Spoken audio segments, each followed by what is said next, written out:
Hello, ladies and gentlemen, and welcome to another very special On the Fast Lane podcast. I am your host, Brady Hauser. On today's show, we have a Arca Menards driver of the NASCAR world.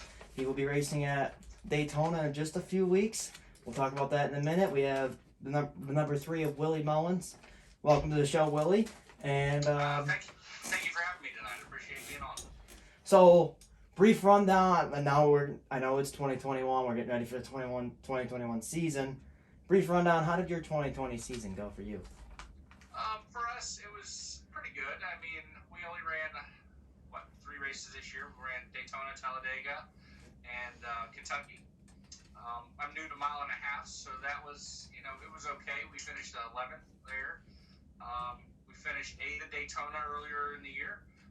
And then Talladega, we had a leak in the radiator, so the car started getting hot, so we shut that off and finished, I think, 28th, 25th, somewhere in there. So, for us, for a little team, we had a couple outings, and it was pretty good. Mm-hmm. That's right, we did run New Smyrna also. So, Yeah. We finished, I think, 14th or 15th there.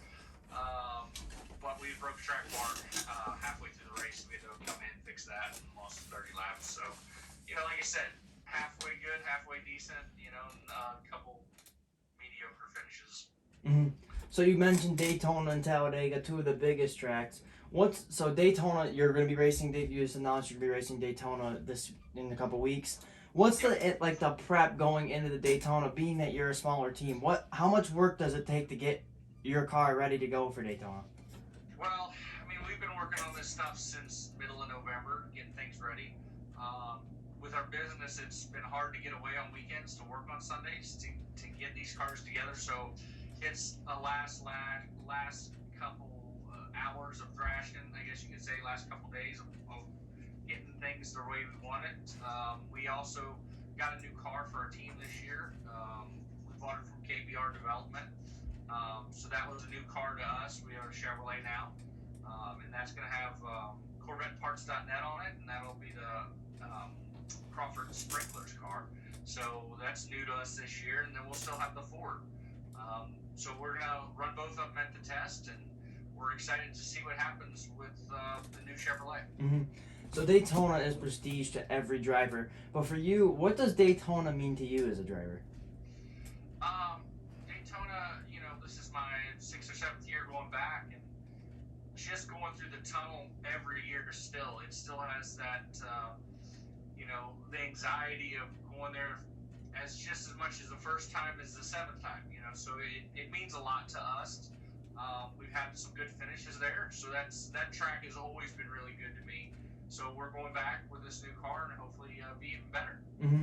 So you mentioned a good finish just a couple of years ago. Actually, you were fortunate enough to finish second at one of these events. What was that like, getting the finish on the podium at Daytona? That was one of the all-time highs in my life. That was the biggest achievement in my racing career that I've had to this point. We're going back now to win. And we were there to win before. With our crew chief Tony Furr, he's really worked on these cars and made them better. And we've done a lot of things that, as a small team, we can do in the winter to make these things a little bit better every year.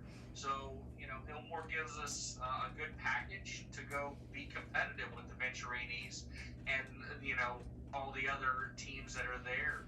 So it's a big step for us again. Mm-hmm. So this past year with everything that happened with COVID, racetracks were not allowed to have any racing fans allowed in the grandstands. So you were able to, Daytona was allowed to have fans because that was before everything shut down. But Talladega and Kentucky was not allowed to have fans in the stands. What was that? Was that different for you as a driver, not getting to see fans up in the stands, or was it just a typical day at the racetrack? Okay, we're still racing, doesn't matter. No, it's completely different. It almost feels like a practice. I call it a practice race. There's just no hype. There's no announcing. There's nothing that the normal races have. That we're used to. We're used to getting to interact with the fans and being real close with them. And that's what's sad, that we don't get to do that. We don't get to interact. We don't get to be with our fans that drive us, and that's what helps us get farther along down the road. Is we're fan based, and we have a lot of things going on, and we don't get to be with the fans, and all this COVID, unfortunately, restricts us so much on people we can bring and how we can even enter the track. So it's changed a lot for us. Mm-hmm. I just talked about Pacris the other day on my show, and he talked about how for the drivers it's a little different, but for him as a media person, he is being like forced to stay at Daytona and can't leave until they're out of there in the first 2 weeks. So I get the restrictions are definitely. I'm sure on a driver's aspect, it's definitely a lot harder trying to get like. Hold on. We have technical difficulties. Good? Got me? Yeah, we're good. Okay, we had technical difficulties. I could imagine as a driver, it's probably a lot. I could see where it's a lot harder for you as a driver because A, you're a small team, and B, with the restrictions, you're only allowed maybe 7 crew members, or not 7 crew members, maybe like 10 or 12 people in the stands or in your pit crew with you. So I'm sure it's hard for every team actually, not just your team. I'm sure it's hard for all teams to have to go through all that restrictions right now. And it is, and it's right now we're also quarantining up here to make sure we don't get it before we go down there. So that's the other thing is, as a small team, if I get it in the next 3-4 days, unfortunately I can't go. It's very stringent on how we carry ourselves and make sure we don't get sick before we go down. And we have a small crew, so if some of those people get sick, we don't want to abandon this trip because of COVID. So we're taking all the precautions we can, with masks in the shop and masks wherever we go in the public, just to make sure we don't get sick and we don't get others sick. Mm-hmm. Yeah, for me personally, I'm also gonna be down there in February, so I'm kind of doing the same. I'm not a driver. I'm more of like for the podcast sake and stuff. I'm going down to Volusia, and I'll be near Daytona. I don't know if I'm gonna get into any of the races. But for me, I've been kind of like just keeping away from people I don't know and I understand where you're at for an aspect, because I want to go down there as well. I think all people want to go down to Daytona. It's the biggest week of the year. Oh, yeah. So everybody wants to be down there. It's definitely going to be different because last year I was at Daytona 500. Oh, that's cool. They packed the stands. The 100,000 people. Trump was there, all that. And it's going to be different this year going down there, and it's going to be like a ghost town. It's going to be like, is this Daytona 500 week? Because it's not gonna feel like it. I know for you as a driver. It's crazy that this year will be 180 degrees different from last year. You'll have people spread out all through the stands, and they'll have, I'm sure, very high security. They'll be checking everybody's temperature. You're gonna have masks on before you can get onto the property. So it's a lot of things going on that the fans need to make sure they follow up on and look into before they get there, so they're not disappointed or they get turned away or something like that. Yeah. So for people that don't know, what got you started into racing? Was it a certain person? Was it just you started racing as a little kid, or what was it for you that got you started? It goes all the way back to my father. My father was a drag racer, and he raced, all the way up until I started junior drag racing when I was 10 or 12 years old. So that was what got me started, and that was a family thing we did. We raced as a family and did all that.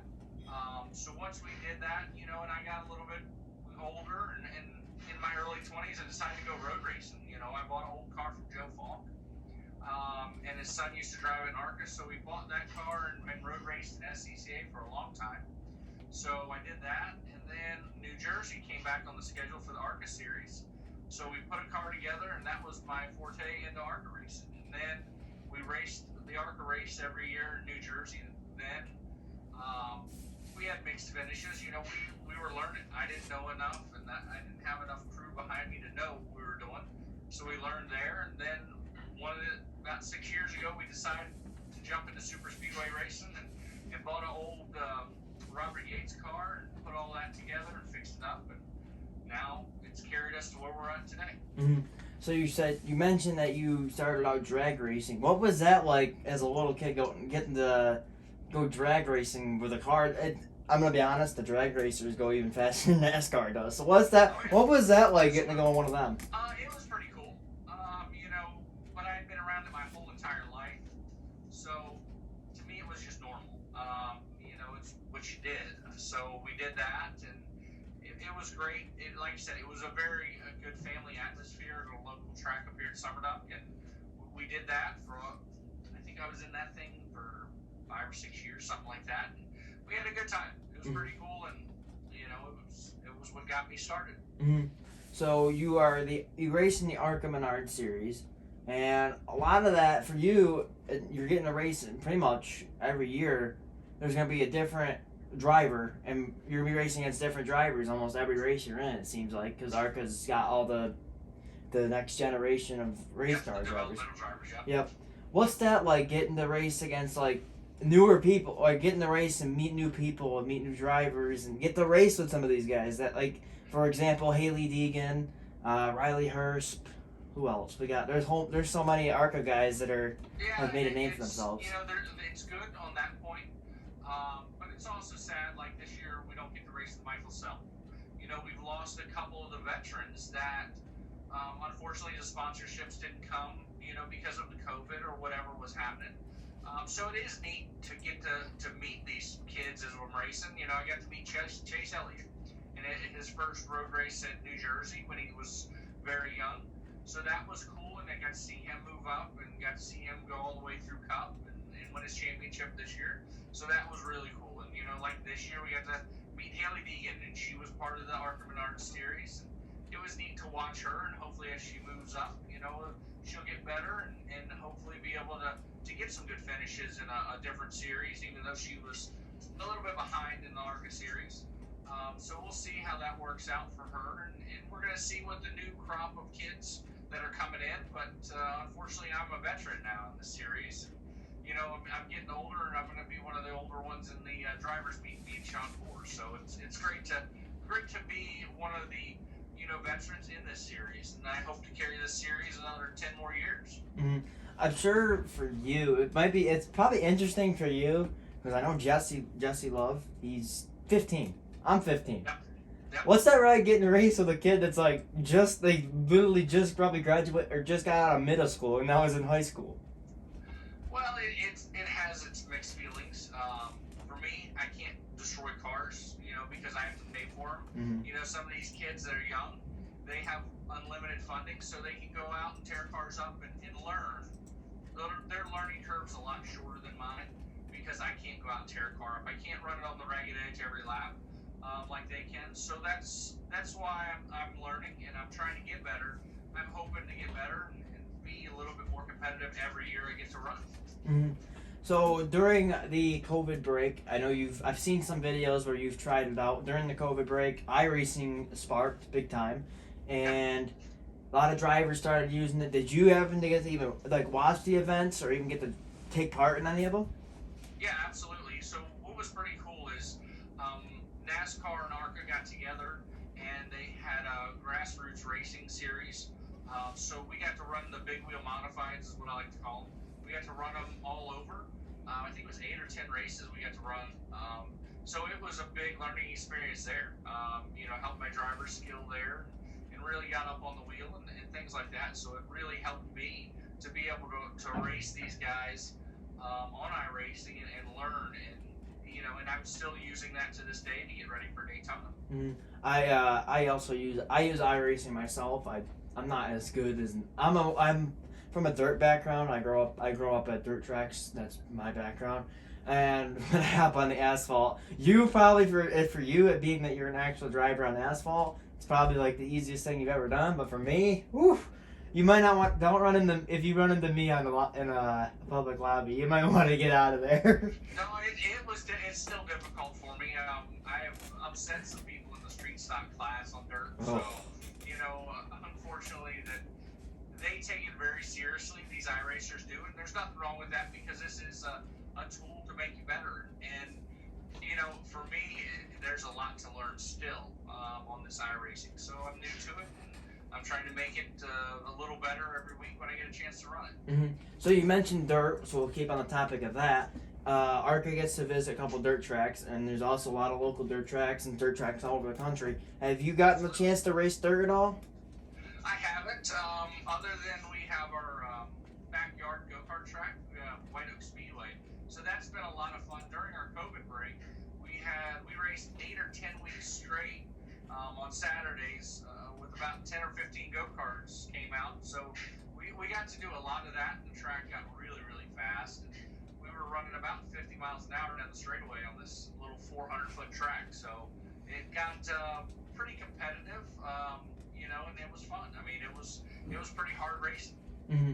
So if you got the opportunity to say, let's go to Volusia for sake and run a UMP modified or a sprint car or something, absolutely, I'd jump in anything with a steering wheel. I'd even run unlimited hydro if I got the chance. So anything with a steering wheel, I'd be down to drive. All right, so that's good information to know. So if anybody's watching and wants to ever get him, maybe even just to come up to test.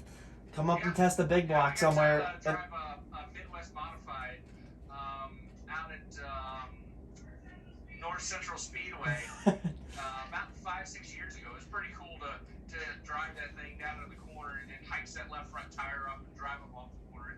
It's pretty cool to run North Central. Mm-hmm. So this is the unfortunate part of NASCAR and all sorts of racing. You mentioned it, for you as a small team, it's very brutal for you when you wreck a car. What's going through your mind when I know you've witnessed a lot of big ones. I'm sure you've probably had some close calls. I know for a fact that Brett Holmes near flip at Daytona, you had a pretty close call. Yeah. What's going through your mind? I know you're going really fast during that kind of moment, but what's going through your mind when that's happening and hoping that you don't put it in the car or get into that wreck? I mean, it's one of those things, you're just kind of guiding it through there. You're using as little brake as you can, because the brake pedal really, as a super speedway, doesn't do much. You push your foot on the brake pedal and it's there, but it's not going to stop this thing, and you're just... Uh-oh. Hold on, we're having some technical difficulties again.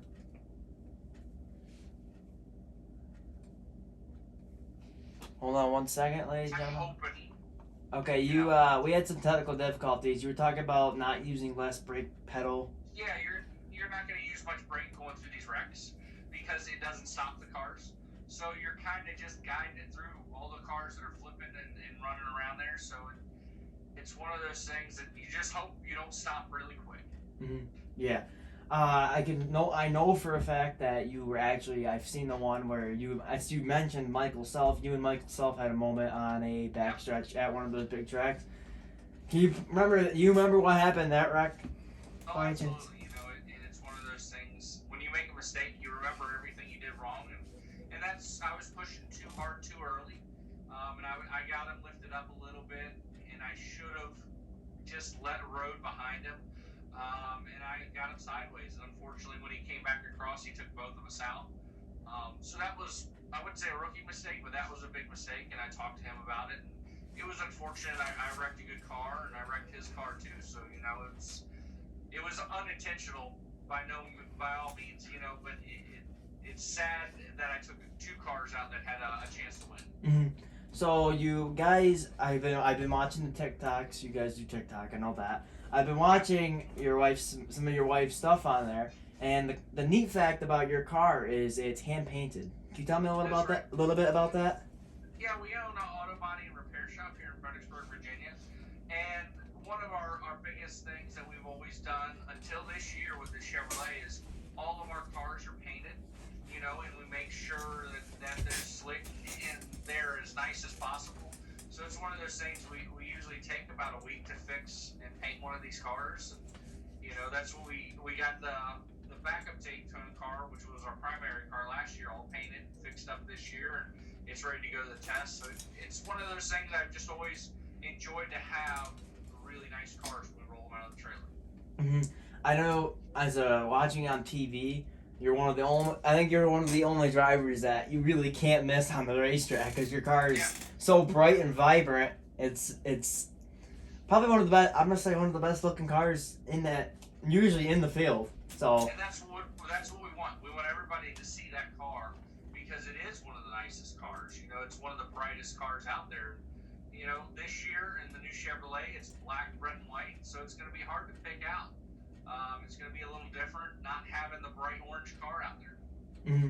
So, looking at some of your pictures right now, you have raced a couple cars. You've raced the number 3. I've seen you've raced number 2. There was even a number 23, but that was not a stock car. It was like a modified type deal. Yeah. And you've raced the number 34.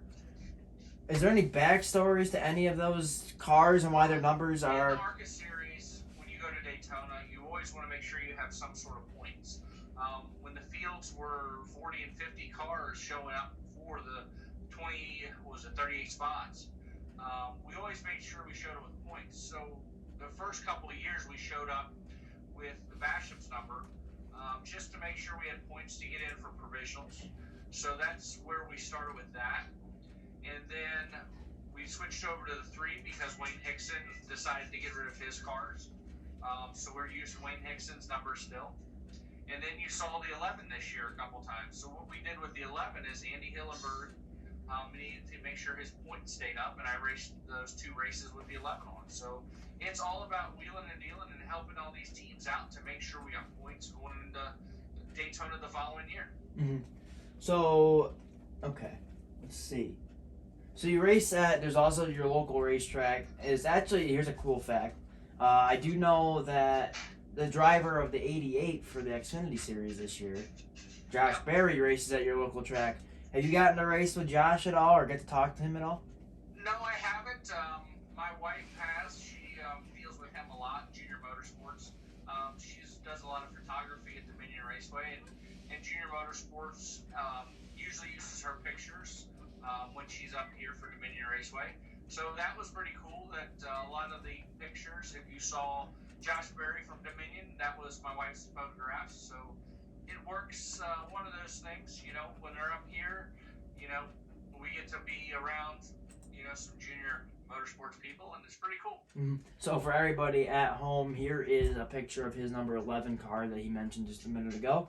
So you've raced 34, 23, 11, 2, 3. Yeah. What else we got coming? We're going to have some other numbers going to be coming soon. Back in the road race days, it was 83. I see a 14 maybe? Is it? Yeah, 14. So that was Andy Belmont's number back in the day. So that's kind of where it started, was the 14 in New Jersey Motorsports Park. So that's where it started, and then it went from there to the 34, and then from the 34 to the 3. Mm-hmm. So if you could, here's a cool fact. If you could race against any driver, past or present, could be any series, any division, anything, who would it be and why?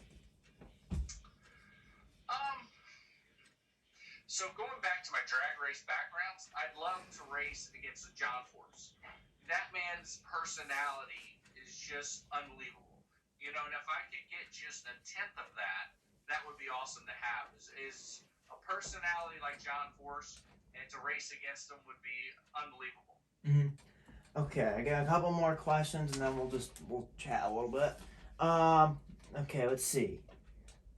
What other hobbies do you enjoy besides racing? Unfortunately, I don't have that many hobbies. We just live to race. That's what we do. My hobby is basically working every day to provide for my family and to make sure my business stays strong. So I don't have boating or fishing or anything weird like that. I just like motorsports. And if it's got wheels on it, I'm going to race it. And that's why we got go-karts. That's kind of our getaway from racing is running some go-karts. Mm-hmm. Okay, so to sum it up, out of all the things you get to do, I know being a part of NASCAR is probably big for you. Out of all the things you get to do, though, what has to be your favorite part of it? The fans. That is the coolest part. And then we're going to miss that this year. We get to be in line, and you see these little 6, 8, 10, 12-year-old kids come up to get hero cards. And they treat me just like they treat a Natalie Decker or a Haley Deegan or Michael Self. We're all on the same plateau that we get to be in this ARCA series. So it's pretty cool to be around the kids and get to make their lives a little joyful for that little bit of time. Mm-hmm. That's actually funny that you mentioned Natalie Decker. Me and her, I actually, because she started doing some gaming with iRacing, a couple things like that, and I've actually gotten got a little bit. I've gotten close to her, and so I could see where I'm gonna tell you. I'll show you actually. I'll show you right now. Looking at my room, if you look at my wall, I'm the same person. I do the same thing. So I could see where a lot of kids want, especially with your race car. I'm sure I'll probably talk to you about that afterwards. A hero card, just from any driver though. Getting to meet a driver for me, I mean, it's a lot different now ever since I started the podcast. But to get to meet a driver and just talk to them, and even and have them sign an autograph. For example, I have a picture of Noah Gregson signing that autograph hero card and giving it to me right on a picture, so I can always say I had that moment forever. But I think just getting to meet a driver. I mean, not saying that the hero card is what it's about, but I think personally for me, getting to talk to the driver and get to know them a little bit and get to know their background is pretty much that's what I've been loving as of late with this podcast that I started. And like I said, I saw the TikToks and all that stuff. I'm like, well, I'm gonna give this guy a shot. I commented on your wife's TikTok. I go, where do I gotta go to reach out to him to get him on my show? And here we are. It's very hard to get us out here in the media. You know, that's one of the things. We race 4 or 5 times a year, and we try to get out there as much as we can. Even though we're not racing a lot, we try to do as much media stuff as we can. So it's pretty cool, you know, to come out to get to introduce myself to your fans and the people that watch your show. Mm-hmm. All right. So, do you have any questions you want to ask me? So, what got you into the podcast? Okay, so let's see. So COVID hit back in March, and well, I told my mom and dad, I go, I'm gonna start a podcast, and they looked at me like I had 4 heads, and I was out of my mind. And then I was lucky enough to reach out. I was watching Twitch and video gaming and all that stuff, and everybody was starting to stream, and Landon Castle was streaming. And I was watching him, and me and him kind of clicked in the chat and stuff. I kind of thought, man, this guy's cool, all that stuff. So I reached out and I put in the chat, hey, where do I got to go to reach out to you to get an interview? He said, DM me on Instagram. So I'm like, all right, I'm going to DM him on Instagram. He probably ain't going to answer, but I'm going to give it a shot. So I DM him. I tell him what I want to do, all that stuff. Literally 20 minutes later, he replies right back, yeah, I'm so down, let's do it. And then that following day, right after the Pro Invitational, he came on my show. He finished 3rd that day in that race. And we talked about that. And then we got to talk a little bit for 20 minutes, and that just clicked. Everybody loved it. Because I don't really want to go into there, but I have social issues. I wasn't really well liked in school. I'm not really well liked in school and all that stuff. So racing was kind of my connection to get to know people and talk to people that I actually can click with. So when I met Landon Castle, did all that, it shot up. I got all these local drivers to come on my show, and now here I am interviewing ARCA drivers and NASCAR drivers, and it's kind of taken off since March. I mean, I'm going to be in Volusia in February, so there's going to be some of the best dirt racers in the country at that track, so I'm probably going to get some cool interviews down there. So I'm not here for fame. I'm here just to get my name out a little bit, but I'm just here to have fun. That's all I'm here for. Well, it's good. You know, that's what's cool about Landon Castle. You know, another small cup team that's got to get his name out there and go on these shows and make sure that everybody hears his voice. You know, he may not be running up front, but he's just as important to this NASCAR series that I am to this ARCA series. You know, we're there to help support the series that we're in, and we want to make sure we spread the word and be out there for everybody. Any more questions? No, I'm just thankful that this year, you know, after the initial COVID, that we're having a chance to even go test. You know, we don't know what this new administration is going to do, and we hope that Daytona will go off without a hitch. You know, unfortunately, we're not going to have fans in the stands like we are used to, you know. And then this year, we're going to be with the Xfinity Series the same day. So that's going to be new to us this year. So we're definitely going to have a lot of changes coming along this year at Daytona for the first time my current 6 years of racing ARCA. So there's a lot of changes coming up. And then, you know, having a sponsor with Crawford Sprinkler Company and CorvetteParts.net. So this is all new to us, and we're out here to spread the word about our little team out of Fredericksburg, Virginia, and hopefully we have a good finish again. Mm-hmm.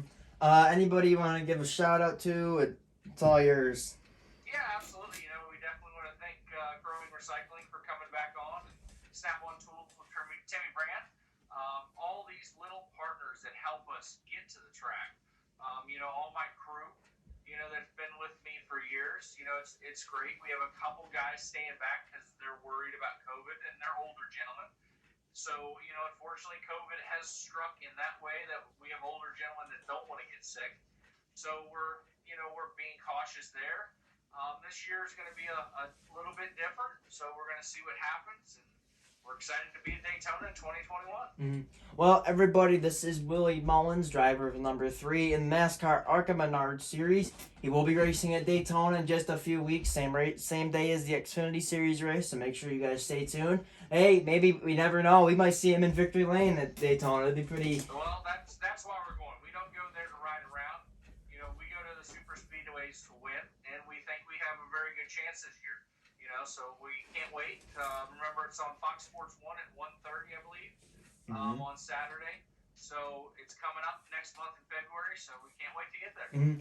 Well, everybody at home, I hope you guys enjoyed this very special episode. I was glad that Willie was able to join me here tonight. Willie, I'm going to keep you here for a minute afterwards. I want to talk to you off the camera.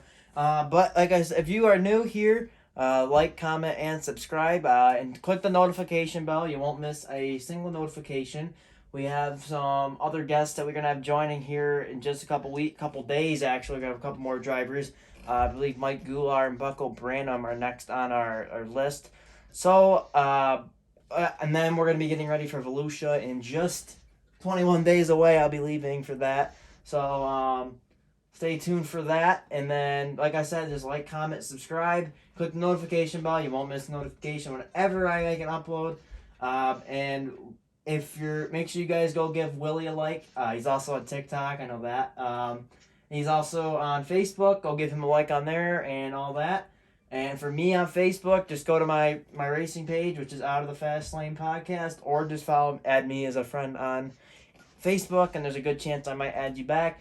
But like I said, I hope you guys enjoyed this episode here today. Thanks again, Willie, and for everybody here watching live, I hope you guys enjoyed this episode, and take care.